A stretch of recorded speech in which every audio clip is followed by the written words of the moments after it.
I think we've got what we've got. And welcome everybody to another edition of Ask a Silicon Valley Lawyer.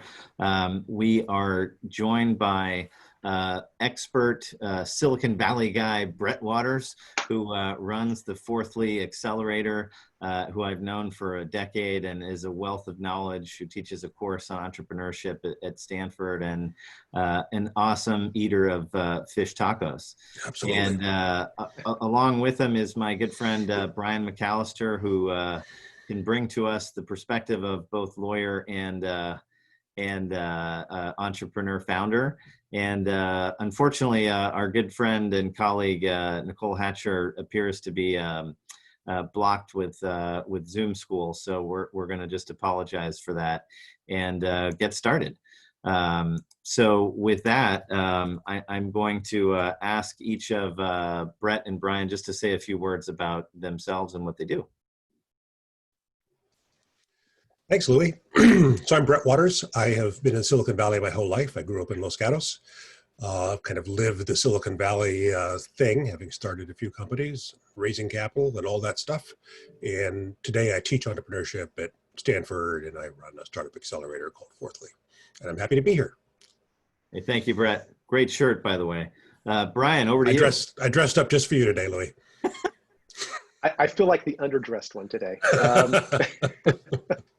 Hi, guys. I'm Brian McAllister, L2 Counsel. I have a boutique corporate practice that represents entrepreneurs, startups, executives, and the investors who invest in and support those companies and that ecosystem. I've been in the Silicon Valley most of my life, with a few stints in Los Angeles, Hong Kong.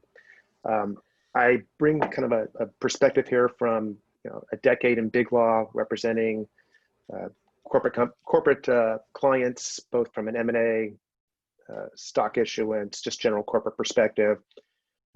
In-house at a large public company as deputy general counsel for another decade, and then also running corporate development in Asia Pacific for that company for a few years, and then ultimately going out and doing my own real estate tech startup, kind of playing the founder role. Spent a few years doing that. And so when we talk about this, I kind of have the perspective of advisor, investor, acquirer, and founder, at least for a brief, illustrious few years. It was very illustrious, Brian, and I'll invest in you any day of the week. Also with us is the very awesome Kate Mamico, who helps us put these webinars together. I'd encourage folks to use the Q&A function to ask questions, make it interactive, chat, do a shout out, and tell us where you are dialing in from today. In this age of work from anywhere. And before we get started, I just want to set the stage. In front of you is an agenda slide. And really what we wanted to talk about last week was founder equity and getting it right from the start. And this week is the second part of this two-part series. And we wanted to talk about what happens when things change. We've got a great program ahead of us for the next 50 minutes. We're going to start with a quick recap from last week. Bret, I'm going to ask you to set the stage about how the various fact patterns and power dynamics evolve over time. We're then going to talk about founder breakups. It's hard to do.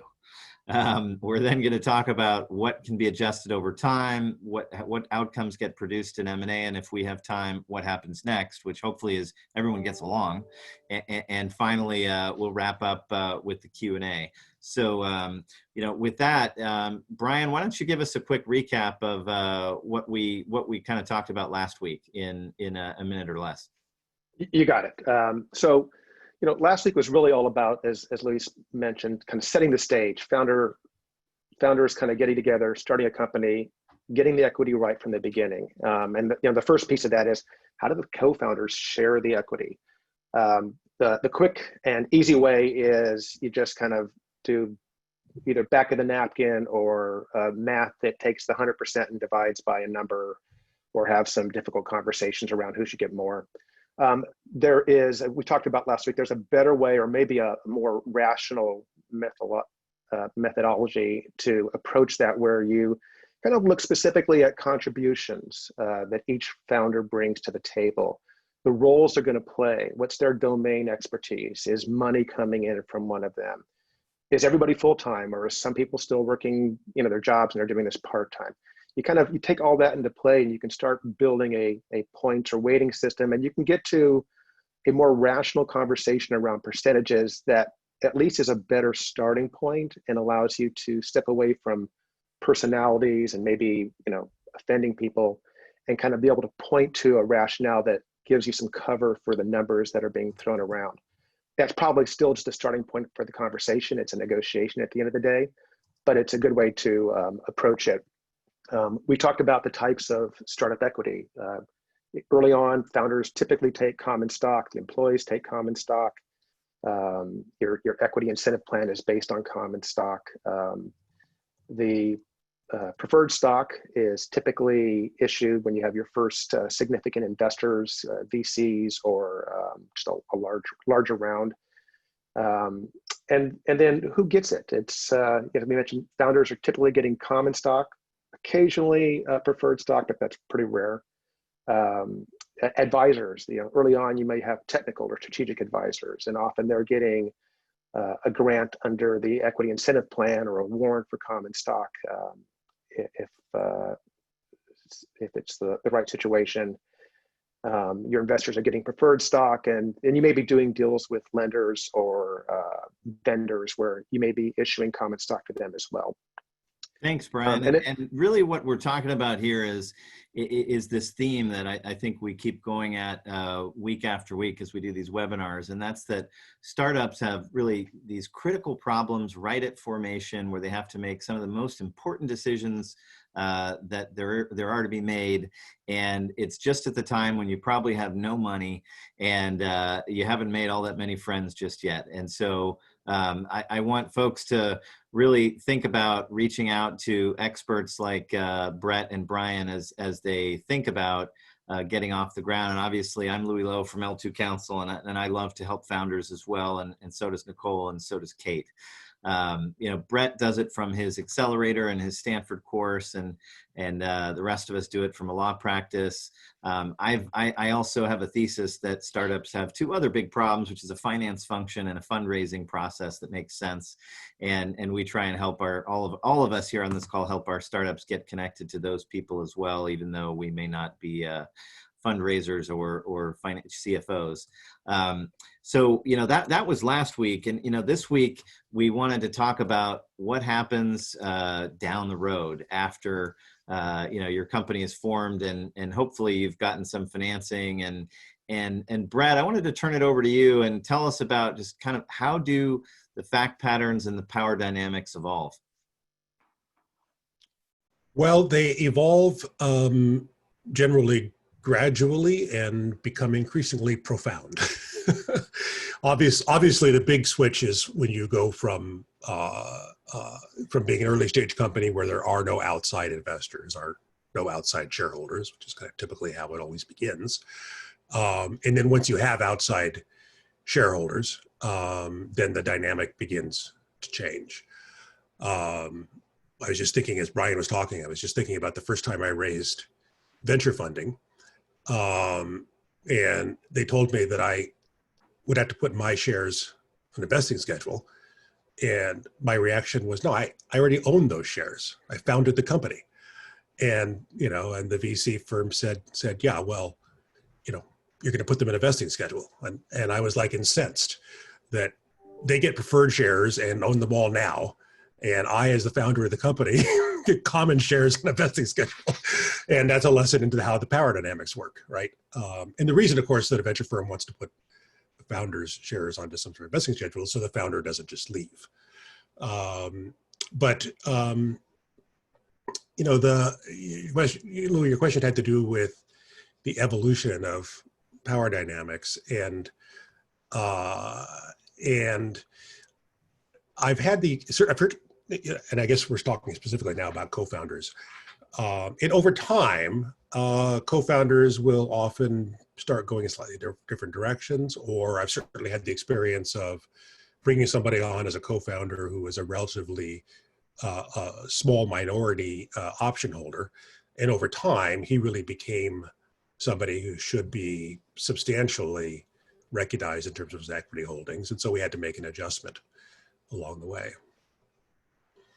And that makes sense. With the pandemic and the added stress of working from home, working from anywhere, being confined, trying to relaunch, a number of us have been confronted with companies who are quite normally responding to those events and pivoting. Unsurprisingly, the power dynamics as between the co-founders, as between themselves, and then as between the founders and the outside investors who are on the board, are shaken to the core. And circumstances have changed, and so we're being confronted with a lot of this co-founder friction, and we're seeing a big increase in what I call founder divorce, whether it's the founder being thrown out of the company or the two co-founders having friction.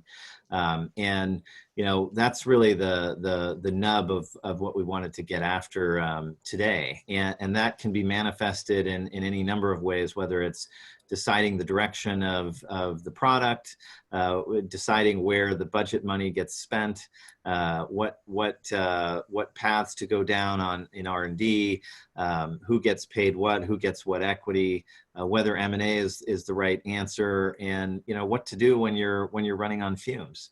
And in my experience, whoever is holding the check that folks need to make payroll is going to have a big impact on what decisions are made. So that kind of sets the stage for the power dynamics. And now I wanted to talk about founder breakups and departures and what is there to do when sorry, I'm resizing the screen here. What is there to do when somebody it's determined wants to move on or needs to move on, or that we need to make space for somebody coming in? And Brian, happy for you to kind of kick us off and let's all make this an iterative discussion. And I wanted to remind everyone that there's this Q&A function that Kate is monitoring. And if you make a question that's directly relevant to what we're talking about, Kate's going to interrupt us and raise it. But otherwise, we'll save them for the end. Brian, over to you. Yeah, and I think if you just kind of think about this from easy to hard, right? This is the easy part to think about is, okay, where do you start if there's a departure? Is the equity vested or is it unvested? Bret was kind of giving the story of how he ended up becoming unvested after being vested. And that's very common and unfortunate, but it happens. And that's just kind of the way, as Louis mentioned, the money dynamics work. But if you are vested, then there is a different scenario of how you get stock back, and it usually costs the company something or investors something, or other founders. But if it's unvested, then the stock, if it's an option, the option just gets canceled.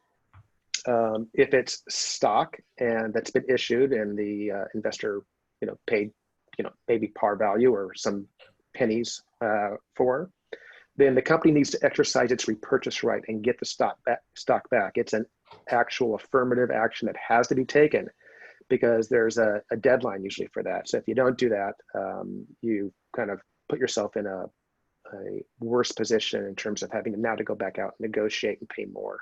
And if you don't mind, I'm just going to interrupt, Brian. This is where I see a lot of startups falling down is, founder leaves, there's some acrimony, there's some, frankly, discomfort at addressing the problem and embarrassment at bringing it to the attention of counsel or not wanting to disturb a delicate situation. And usually there's a deadline to repurchase that unvested stock. And I see a lot of companies letting that deadline come and go. And then years later, when it's time to do a financing, realizing that those shares are still out there and having to repurchase them. And to Brian's point, either having to come out of pocket, having to have a tougher discussion than was otherwise going to be the case. And so having, you know, a good counsel or a good fractional CFO, we're helping to manage your cap table and manage these issues, you know, just very mechanically as and when they arise is really helpful. Sorry for that interruption, Brian, but I wanted to share that pro tip for those folks out there who are watching us today. Yeah, no, that's actually important, and a lot of it isn't just discomfort. The truth is, when you're small and you're running fast and taking on 6 roles instead of 1 or 2, yep. It's easy to let this stuff slide. Yep. It's just not front of mind. So even more important than to have some backup, whether it is an equity service, it's your law firm, just make sure it's an in-house clerk who's responsible for monitoring all these things and setting up deadlines and calendars. You know, make sure that you don't let these sorts of things fall through the cracks, because it will cost you money otherwise.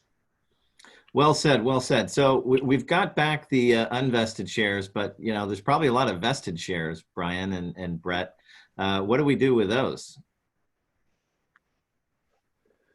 You've got to negotiate. You got to buy them back. There's a pound of flesh to be taken. Yeah. So that's a great point. And so I think there are 2 kind of exits. If you think about diving into a swimming pool, one doesn't make a large splash and it's very smooth, and the other one is a belly flop, which makes a mess everywhere and hurts. And hurts a lot. So, you know, I think the ideal founder breakup leaves the founder as maybe chairman emeritus, somebody who gives some input, still on the board, giving some strategic direction and advice, but standing back and realizing that they don't want to be Margaret Thatcher. That's, I think, the ideal scenario. But, you know, there are some scenarios where it's just too disruptive. There's been too much heartache, too much bad feeling for that founder to remain with a large equity stake and remain on the board. And so there's a discussion about repurchasing the equity, and obviously, you know, the founder who's leaving wants to get the fair market value, and those that are staying don't want to give a liquidity event to somebody who they, you know, feel badly about. And so it's a really delicate thing. There are no rules. There are no good answers, and it's a really tough negotiation. And, you know, my advice for folks is to try and come at it with a very human, you know, and try and depersonalize as much as possible, and maybe find one director on the board who can help be kind of a referee, and guide it to a good solution. I think, Bret, you probably have a lot of thoughts here. Well, I was thinking about how last week we talked about 409A valuations, and I was laughing to myself about how there's this funny dynamic where you want your 409A valuation to be as low as possible, and you want the valuation in your next equity financing to be as high as possible, right? So one week you're celebrating how the 409A came in really, really low, and everybody's excited about that. And the next week you're in a meeting with the VC saying, you know, this company's worth $10 million. You know, those 2 data points that you want to be on opposite ends of the continuum end up often being brought up in discussions regarding, you know, buying out a shareholder, because you got one valuation that says the company's worth $1 million, and then you've got the last financing that said it was worth $20 million. And obviously, whether you're the buyer or the seller, you want to lean toward one or the other. And then, of course, the valuation discrepancy between common shares and preferred shares is pretty significant. But I think, Louis, you know, you put your finger on it, which is that the key usually to resolving this is to find a third person, like a board member, for example, who both sides kind of trust to mediate this and resolve it. You know, that it's in everybody's best interest to make it as smooth as possible. Right. Yeah. Well said. One of the interesting dynamics here is often there is a sense among founders as to who the board favors Sure. in an issue. So you actually have to think about this. Kind of goes to before you even get too far into discussions, you have to stop and kind of plot this out. Who has the voting rights? Maybe you don't have independent directors yet, right? This can happen early, but maybe you do. So who has the voting rights? Who can be influential? Who's going to be seen as the most independent and likely to help out in the discussion? Really don't start the conversations till you've kind of sat down with someone you trust, figure this out, and come up with maybe multiple game plans, plan A, plan B, plan C, because you don't know which way it's going to go. You might have an optimal plan, but think it through, think who your best allies are, and then start the conversations. Yeah, that's good. Well said. Well said. I also wanted to note that sometimes there is no money to repurchase equity at the time a founder departs. Right. And good point. oftentimes the founder doesn't want to sell at that point, or there's a near-term exit coming out on the horizon, and we'd all like to know what the fair market value is then. So I don't mean to suggest that founder leaves and founder gets founder's equity repurchased. That's not at all how it usually goes. In fact, usually there's not an equity repurchase. I find that there's some especially interesting scenarios when founders have super voting stock or founder preferred stock, and there they have some extra leverage upon exit to have a better, cleaner landing for themselves. And then obviously, you know, the VCs are around the table, and they may, if things are going really well, want to be part of the equity repurchase, but usually not. If you're throwing out the founder, you know, something's going wrong, and the VC is probably not feeling like putting some more money into the deal. So lots of dynamics here. Right. Now, when founders are controlling large stakes of the common, maybe they control the common vote, or they have some portion of the common together with some of their allies that makes it tough. You know, we have to find creative ways to reshuffle the cards. And so I think that's what we're getting at with our next bullet point, Brian, here on new issuances and recaps. Sure. And frankly, new issuances is simply issuing more stock to the people that are staying on board. So if you have a founder or co-founder with 20% leaving, or some significant number, and you can't get to a solution, you know, one of the things you can do is start granting more options to existing employees to bring their numbers up, key employees, and then potentially more issuance to the founders, or making new co-founders. I mean, someone's got to fill the role that this person is leaving too. So maybe that's someone who's significant, maybe as a key employee, or maybe it's someone so significant, you would make them a co-founder. But you'll go out and you'll just dilute the heck, that's a technical term, dilute the heck out of the departing co-founder. And, but it means doing things like potentially increasing your authorized shares. So as filings with the state, you've got to have potentially increasing your reserve under your plan, your stock plan. Again, another filing with the state. Making sure you're doing it correctly, so board and shareholder actions that are appropriate. And that all assumes that the departing co-founder doesn't have any either contractual or equity-based blocking rights.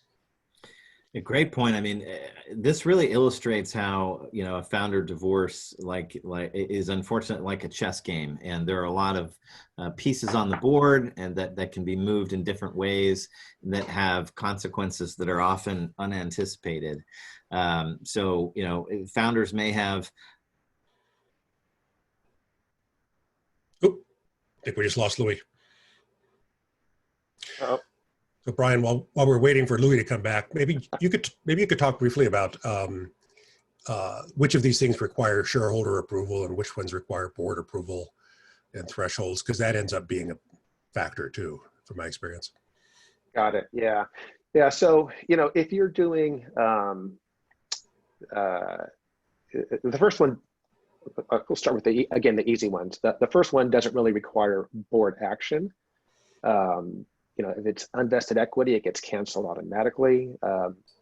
The repurchase right is basically the plan's already approved, the grant documents are already approved. There's no further approval needed. Wow, Brett, you just got really big on my screen. That's because Louis is gone. Okay.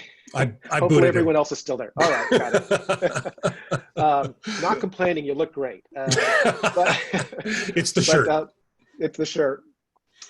So that's the easy part. If you're basically doing new issuances and you have to re-up your shares, re-up your plan, that is typically going to be a board and shareholder approval. Yeah. If you're that's the one I was thinking of, because when you were talking about issuing a bunch of new shares in order to dilute the hell out of somebody, you got to make sure that you're doing that correctly, because it's going to come back and bite you in the butt otherwise. Yeah, exactly. If you do that and you don't get the right approvals, you've given the departing co-founder the ability to sue, right. And actually rescind whatever action you took. Yeah. So that, just to be clear, yep, he's back. Sorry, guys, I don't know what happened. A Zoom snafu. Yeah. I am back, and sorry about that. No problem. Hopefully that will not we happen missed again. Where did we leave off? We got through new issuances. We were just talking about board and shareholder approval, kind of what actions require board and shareholder approval. Same with the recapitalization, by the way. You'd also need the appropriate corporate approvals for that. And the point that Louis were saying is that keeps if you do it right, then you're not opening the company up to a lawsuit by the co-founder and potentially having to rescind whatever actions you took. Great. Well said. Well said. And I think the remaining items on the page here are really designed to show the other chess pieces on the board. So if a founder is in a company, usually that founder is in some sort of an executive role, and if they're departing, some sort of a severance, whether it's a lump sum, can help kind of grease the wheels of peace. There can be a COBRA, which is often important with folks that have families, especially, or special needs. They can have a consulting agreement so that they're available to answer questions as things come along. That oftentimes can be helpful. There are the remaining board seats and how those get distributed. There are committees and how that founder is going to be allowed to continue to participate. And I think that the best founder breakups, like any breakup, are done peacefully, where everyone has honor and a voice at the table. As long as it's constructive. Unfortunately, sometimes that just isn't possible, and so shots get fired. So that's what I want. And to make sure all of this is documented in a separation agreement. Oh yeah. That's the other thing I've seen sometimes is, everybody shakes hands and goes their separate ways, but what they agreed upon wasn't documented, and that's a problem. Yes, and it's funny how people's memories change over time. Yeah, there's been I think there's a question or two in there about how do founders keep from getting booted out and taken advantage of by the VCs or others who have invested money and now have some sort of voting rights, and that's a good question, and a lot of that comes into play as you grow as a company and you start taking in investments. You need to be thinking about the preferred stock investors, the VCs and whoever, are negotiating for certain voting rights, certain protections to make sure that their investments are protected, that they get their money out first if there's an acquisition, kind of a number of things. From a common stock perspective, you have to make sure that you're taking the same perspective. How do you have blocking rights for certain sorts of actions? If there's M&A, how does the common stock keep the preferred stock from jamming through an acquisition? But when it comes to a co-founder being pushed out, usually that's not done in just the context of the board deciding they don't like someone. We're kind of talking about it in the context of co-founders falling apart, maybe one identifying that the other one's not contributing, or one just wants to quit and go do something else because they don't see the future, or they've got a better offer. There's a lot of ways this can come up. And so it's not necessarily always that the VCs are trying to push someone out. And quite often it's the VCs working with another founder to figure out how do we keep the company on track, because things are kind of coming off the rails. So this is not meant to be a VC perspective or just a founder perspective. It's kind of how do you resolve these issues, recognizing that there are multiple parties having a negotiating point and a perspective in this.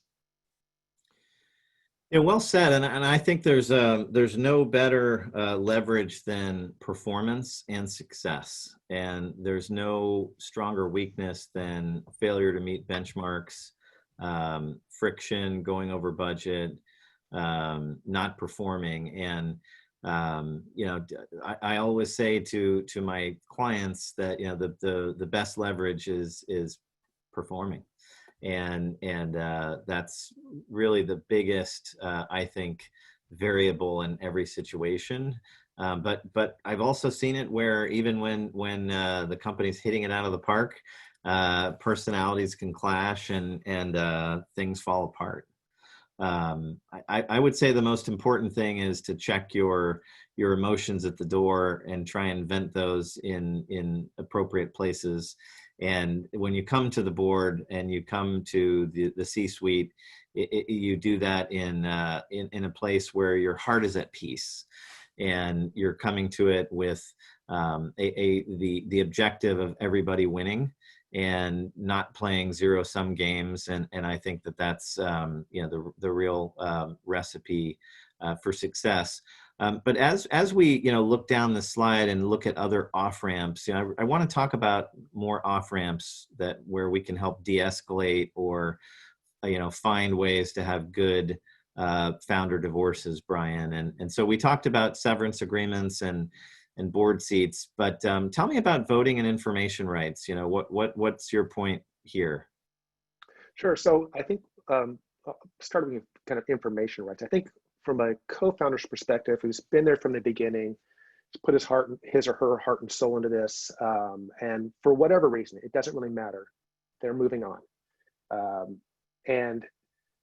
but they still have equity. They still have a perspective on the company's product. Those emotions don't just turn off overnight, and they have a financial interest and quite often just a emotive interest in it, emotional interest in it. So quite often a co-founder will negotiate for some sort of regular updates. In California, if you've been issued shares under the plan, as Louis knows, you have certain rights at the end of each year that quite often many companies don't comply with respect to the participants, but you may want a quarterly update. I've seen deals where the new CEO meets from time to time with the old departed CEO, and it's more of an informational session. You can negotiate for specific things like quarterly financials. The preferred stock investors are typically getting quarterly financials. Maybe you're going to get quarterly financials. The danger there for the company is you do need the co-founder to move on to some extent. And they're no longer calling the shots. They no longer are running the company or running a department. So there's a balance to be struck there, but I think it's important to recognize that co-founders were doing this because they loved it. It was their baby too. And again, it doesn't just turn off overnight. So finding some sort of sharing of information, whether it's just financials or whether it's an update as to, how the product is doing. Maybe it's, the person who actually was most responsible for driving product development. On voting, voting is interesting because what you don't want, particularly a co-founder who leaves and has a significant block of shares, to be able to block significant transactions. And so quite often what you'll see being done is the departing co-founder is aligning their shares maybe with a remaining founder who has a large common stock block too, and so that they're kind of voting in agreement. And these voting and information rights can kind of go hand in hand because it gives the co-founder that's departing a little more comfort as they give over voting rights as to what's going on at the company. It's hard to keep the co-founder in place or moving on with a block on significant transactions. That's a hard swallow for the VCs, and it should be a hard swallow for the remaining founders. But sometimes that happens. Wow, those are really great points, Brian. And I want to extrapolate the issue of information rights in light of one of the questions we got in the Q&A from John Gregg. And John, thank you for the question. And that is, how do you enforce information rights in a Delaware company? And there is a statute under the Delaware General Corporation Law that many of you are familiar with called 220, and it sets forth the procedures you have to follow to obtain the information that you're seeking. And importantly, it has to be for a proper purpose. So it can't be used for competitive enterprise. It can't be used for control purposes. It really has to be for investment management purposes. And I am seeing a lot of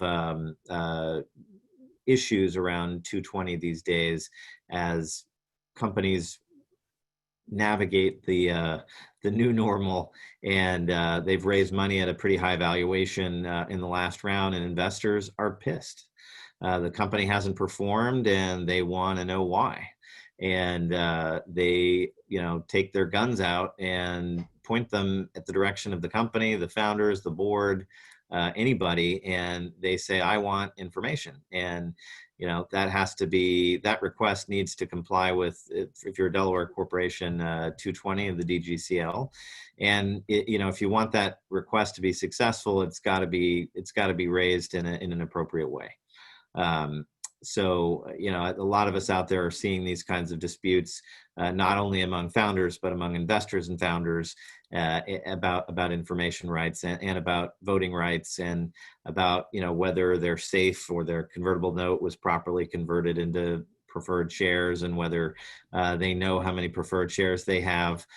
Many companies, as we all have seen, are putting their cap tables up in the cloud using a service like Carta or captable.io or one of the many others, and don't know how to log in, don't know how to use them, don't know how to understand that they have what they should have. And so I think we're seeing a lot of interesting disputes arise in those subjects. I wanted to finally talk about exit rights. Is if you're a founder and you're leaving and you're not getting your equity repurchased, a lot of the times what you're really going to want is the company to go and get sold. And oftentimes the public will think that if a founder is leaving a company, that company has failed or is for sale. And so I think that there's a moment in time after a founder leaves where either there needs to be really strong new management that comes in, or you've got to really guide to a quick, smooth exit that hopefully isn't a fire sale, but sometimes it is. And I'd love to hear from you, Bret and Brian, about your war stories of what happens next into exit when a founder leaves.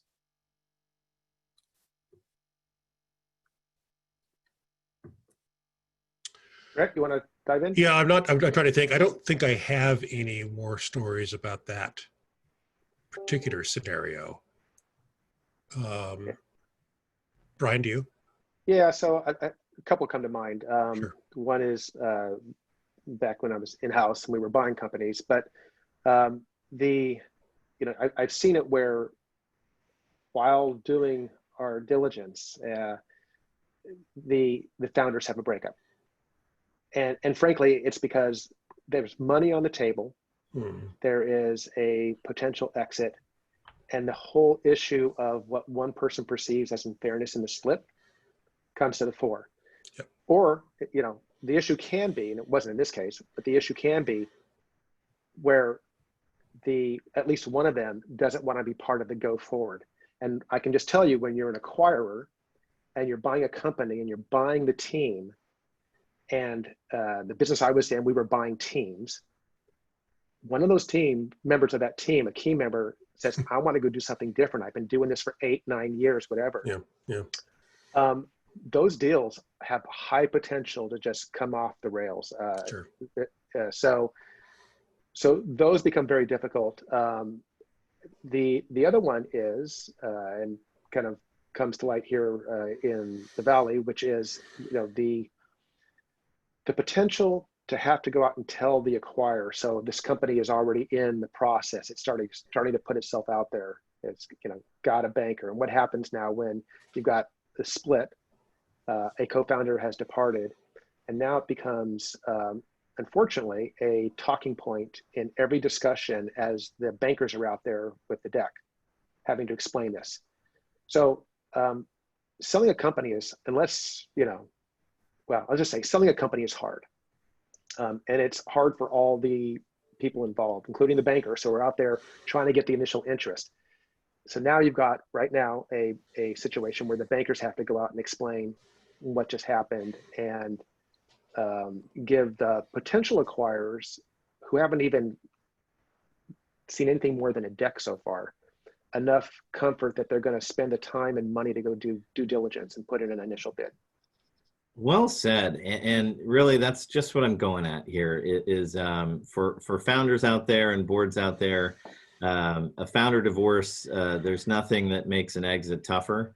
And I think if you're going to do a founder divorce, you're going to have a real strong reboot with a new management team or with the remaining founders, or you're going to have to navigate to exit quickly and methodically with a good story around the founder change. And I think that it goes to show that it's really important to preserve these relationships, even when they get frayed, that you're going to have to work together to get to exit. And if you don't, you're destroying value. And that's what I just hate to see in these processes. And so for all of you out there, please remember the long term.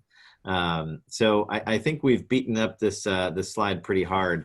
I wanted to talk about a different scenario than the founder divorce, and that's just how things change over time. And we talked about it a little bit in a prior slide where we talked about fact patterns and power dynamics. But Brett and Brian, I think Brett, you've even shared a story already.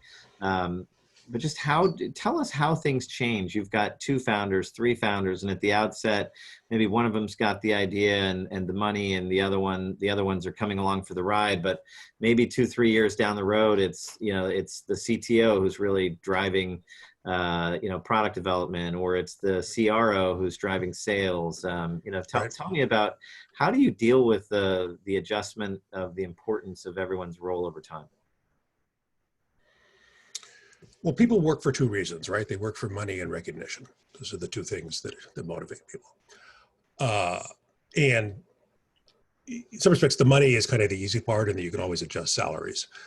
But when somebody feels under-recognized, that's a problem. And this is typically, in my experience, what happens with founder disputes is that, you go into it, the 3 founders all excited, drinking pitchers of beer, talking about the amazing things you're going to do together.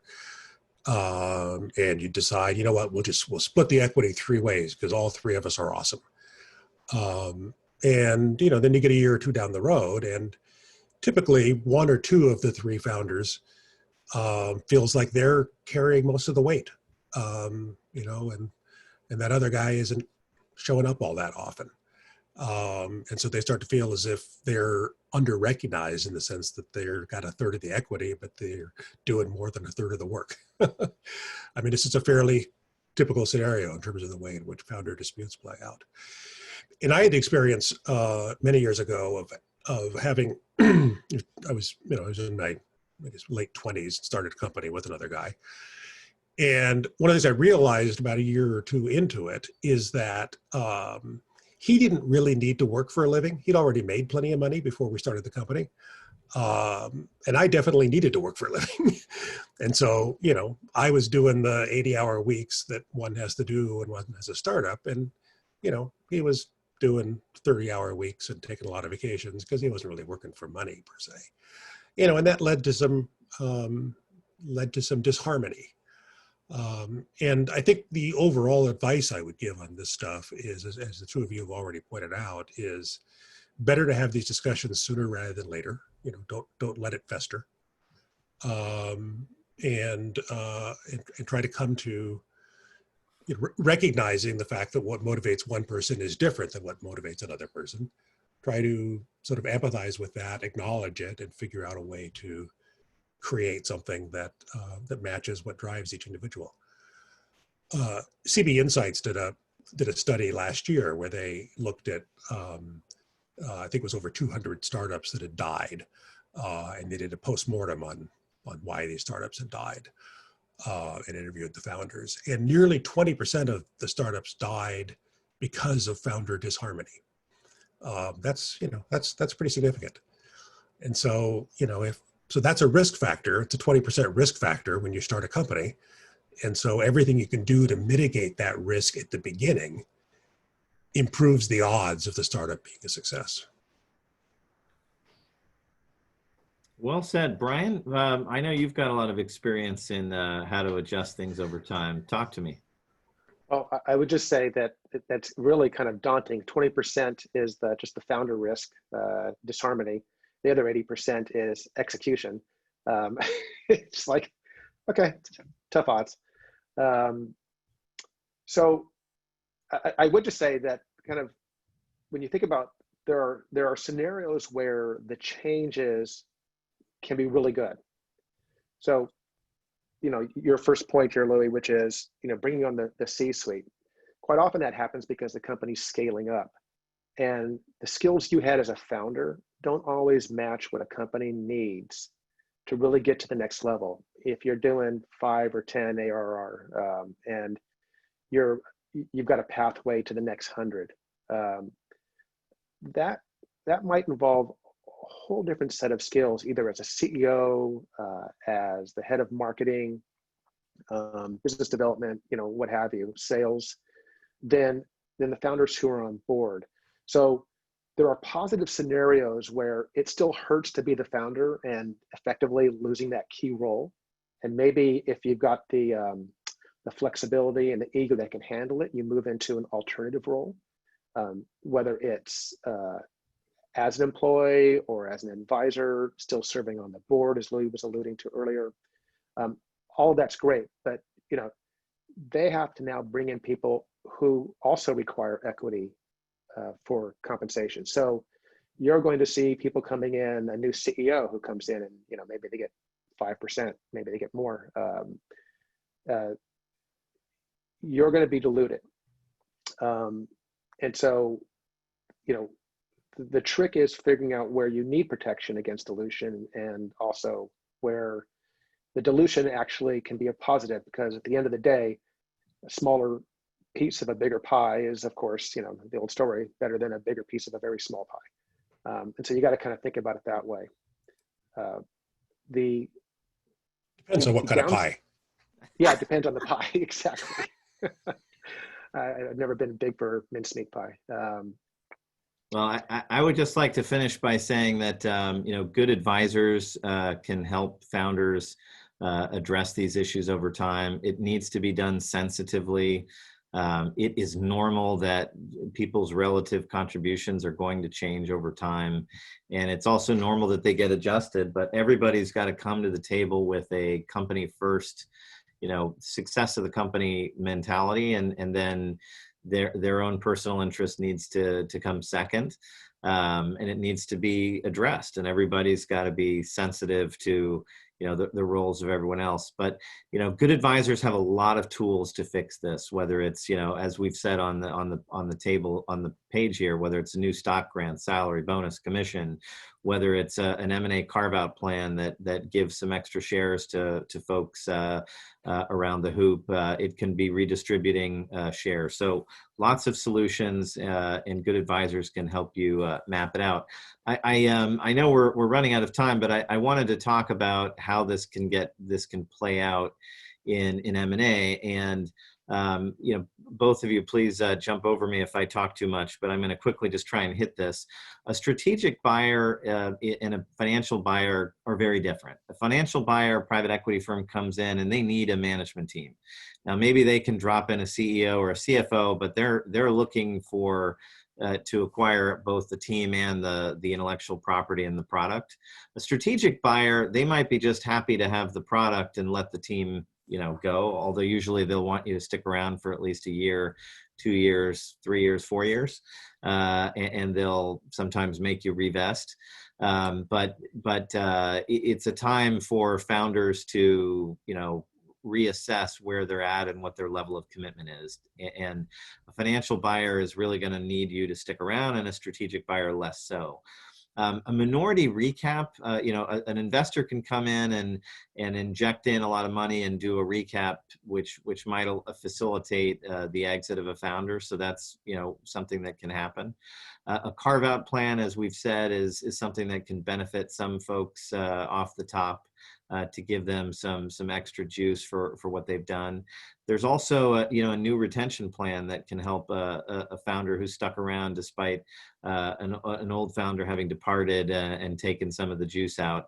So in other words, some juice can be taken out of the entity that's being sold and put into the new company that's post closing. And then finally, a business can be restructured in 100 different ways to Sunday to redistribute economic value according to where it's currently perceived. So M&A is and sometimes the answer to some of these founder disputes. Finally, before we wrap up and turn it over to the Q&A, Bret and Brian, would love to hear your thoughts about, what happens after the divorce. And, I just want to start off by repeating what I said before, which is that folks have to get along until you get to an exit, you all need each other. And whether it's to raise capital, to sell the business, to message to the market that what's happened is not fatal, and to continue to evangelize the product or the technology and how it's going to disrupt how things are done and why you're there. So turning it over to you, gentlemen, to share your experiences about best practices for what happens after the divorce. Well, once again, I think you want to think this through and have a separation agreement. Things like a non-disparagement clause are typical in separation agreements. That the exiting co-founder won't go around saying nasty things about the company. But better than the stick is to have the carrot always, right? So, in other words, what you really want is for the exiting co-founder to be incented to be helpful, say good things about the company, make introductions as appropriate, et cetera. And, all of that can be outlined in separation agreement. You can give them additional upside by saying, if we beat certain sales thresholds in the next 2 years, you'll get a share of that, right? That's a nice way to incent them to be out there saying good things and making introductions. So I guess that's my thought on this, is just that, you don't want a co-founder going away bitter and being a pain in your side. You want a co-founder going away, starting fresh, and having a solid incentive why they should continue to help build the company that they still have some equity in.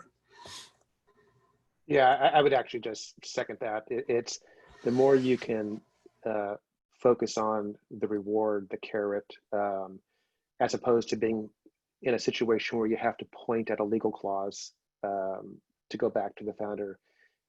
It is, you're already starting off in a hold-in. So if you're an existing founder and you can keep that co-founder as an ally, particularly if you think about it just from voting blocks, keeping that co-founder who's retaining some of their shares as an ally is a good thing, both from shareholder voting perspective, but also if that person is retaining their seat on the board. The common stock, people always, there's a lot of kumbaya moments you can have around how everyone has to get along in the company.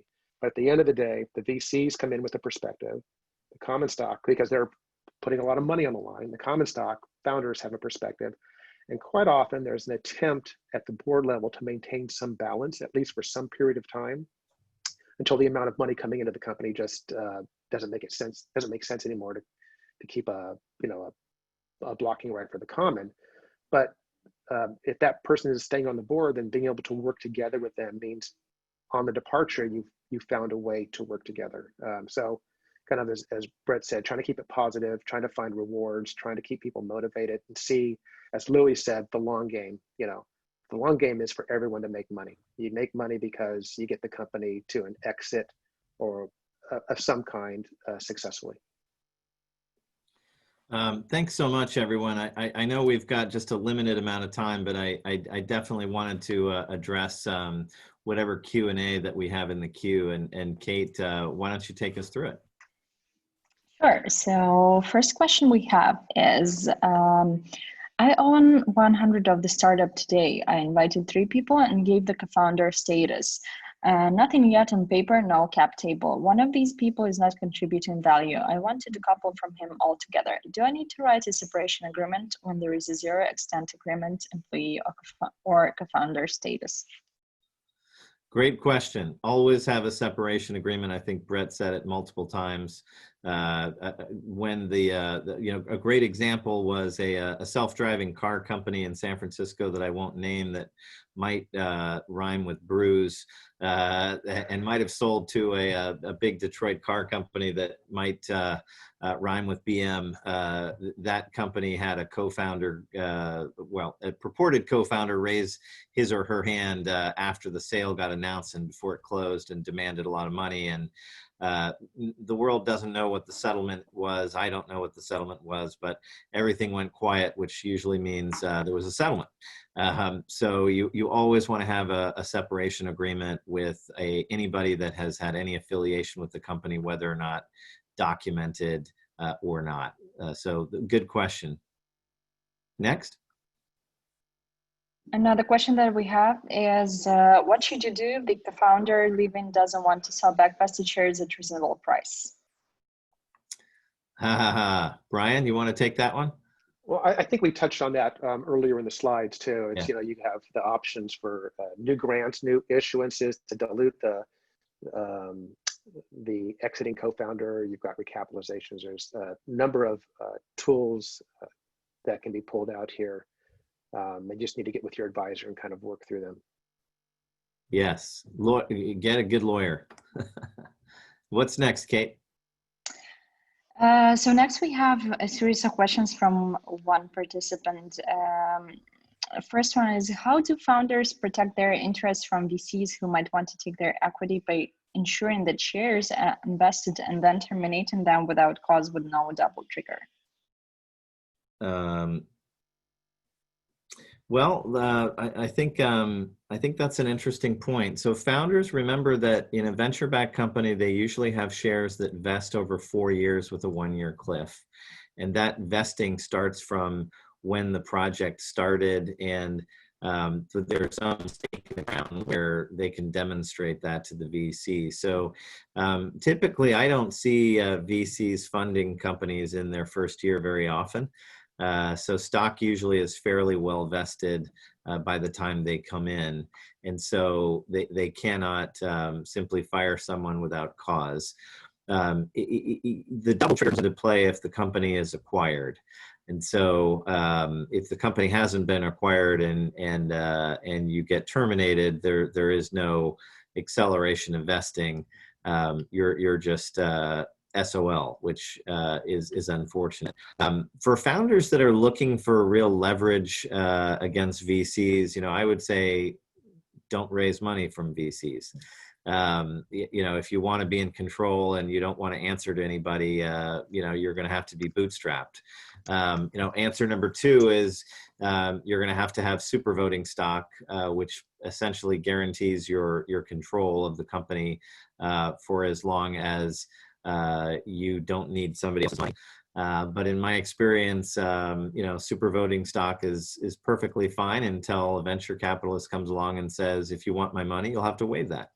And that's when that happens. And if you need the money, you'll take it and waive it. And if you don't need the money, then you won't. So that's generally, how you protect yourself. Third, and I said this before, but perform. there is no better recipe for success in any company than performance. And your venture capitalists are not evil people that are looking to install their friends. They're looking to make money.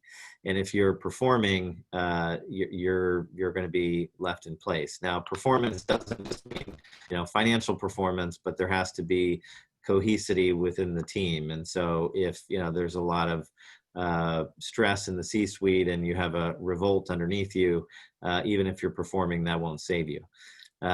So those are some of my thoughts on the subject. Brian or Bret, anything to add? No, I think that was comprehensive. No, I've frequently said the same thing, that one of the most common questions I get is, how do I raise a whole bunch of venture capital and not give up any control? I'm like, yeah, but I also say what Louis just said, which is, the best way to keep your job is to keep doing a great job. If you're doing a great job, you're not going to be ousted. So focus on that. Focus on that. Kate, next question. Another question from this series is, if 409A valuations are not conducted properly, the whole stock option program can be invalidated with liability to the equity owners.